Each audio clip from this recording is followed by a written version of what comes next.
muqbaahiyaha caalamiga ee bulsha TV ayaa markii ugu horeysay xafiis cusub iyo wakiil wareed ku yeeshay degmada Qorlugud ee gobolka Buhoodle bulshada qeybaheeda kala duwan ee ku dhaqan degmada Qorlugud ayaa dareen farxadeed ku qaabilay xafiiska cusub ee telefishinka caalamiga ee bulsha ku yeeshay degmada Qorlugud ee gobolka Buhoodle maayir ku-xigeenka gobolka Buhoodle Maxamed Xirsi Aadan Cadde iyo gudoomiyaha ururka haweenka qaranka Norway degmadaasi Basra Dirir Cali iyo gudoomiyaha xisbiga kulmiye degmadaasi Aadan Yuusuf Aadan Rangis oo hadalka iska daba marayay baahida warbaahineed ee ka jirtay degmada Qorlugud ee gobolka Buhoodle iyagoona telefishinka caalamiga ee bulsho ku amaanay wakiil wareedka uu soo igmaday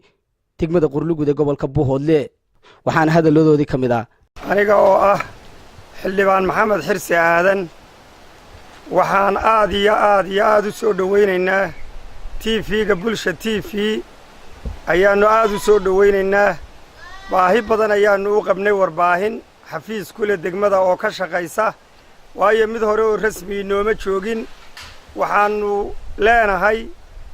oo soo dhaweynaynaa oo u baahanay inay magaalada u adeegto ka duubto wararka ka shaqayso ayaanu u baahannahay aad baanu u soo dhaweynaynaa waxaan kale oo leeyahay oo shaqaalaha bulsha TV iyo mulkiilaheedaba ogeysiinay u sheegaynaa inaanu la shaqaynayno anigoo Basra Dirir Cali oo aan ahay ururka naw gudoomiyihiisii waxaanu ka sheegaynaa halkan inaanu u baahnay baahina u qabnay ilaahay baa baahida bixiye aanu u qabnay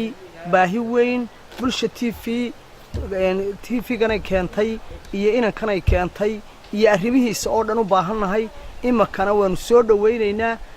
dhaweynaynaa iyaduna si wanaagsan oo cadaalad ku dheehan tahay ha noola shaqo halkan waxaan ugu hambalyeynaa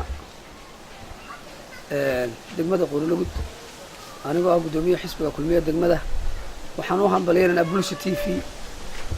oo soo sameeyay wakiilka uu ku yeelan doono insha Allah taala degmada Qorlugud ayaan le cige bulsho aad baanu inaan ka wanaagsanay noo soo dirtay aad baan ugu hambalyeynaa waan soo dhaweynaynaa waan la shaqayn doonaa aad iyo aad bay u mahadsan yihiin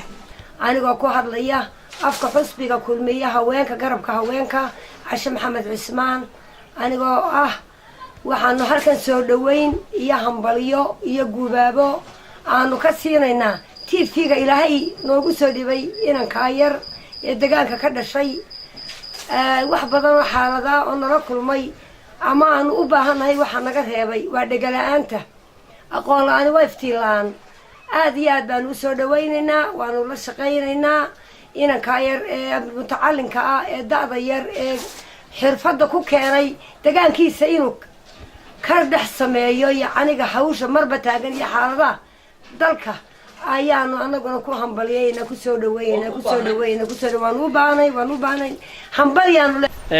anigoo xildhibaan Cabdullaahi Maxamed Aadan oo ka tirsan deegaanka Qorlugud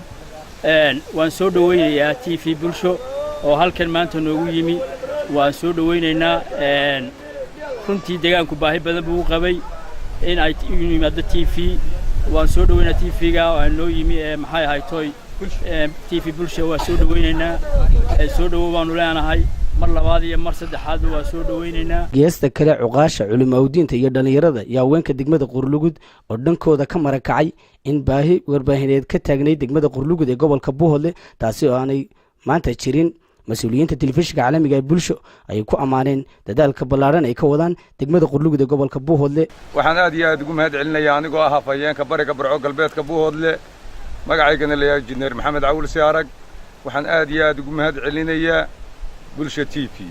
waa TV-gii u horeeyay ee nagu ixtiraamay inuu xafiis ka furo degmadayada haddaan nahay dadweynaha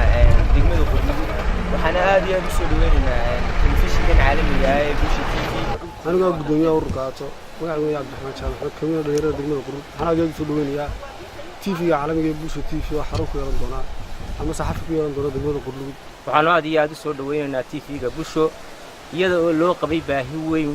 weyn loo qabay oo aanay degmadan tahay degmo ballaaran isla markaa aanay lahayn wax isgaarsiina oo ka horeeyay TV-gan oo ay dhib iyo caqalad ku ahayd wararka isgaarsiinta markaa waxaanu leenahay soo dhawow aad iyo aad baan u soo dhaweynaynaa waan yaali ciga ducaale telefishinka caalamiga ee bulsha TV degmada Qorlugud gobolka Buhoodle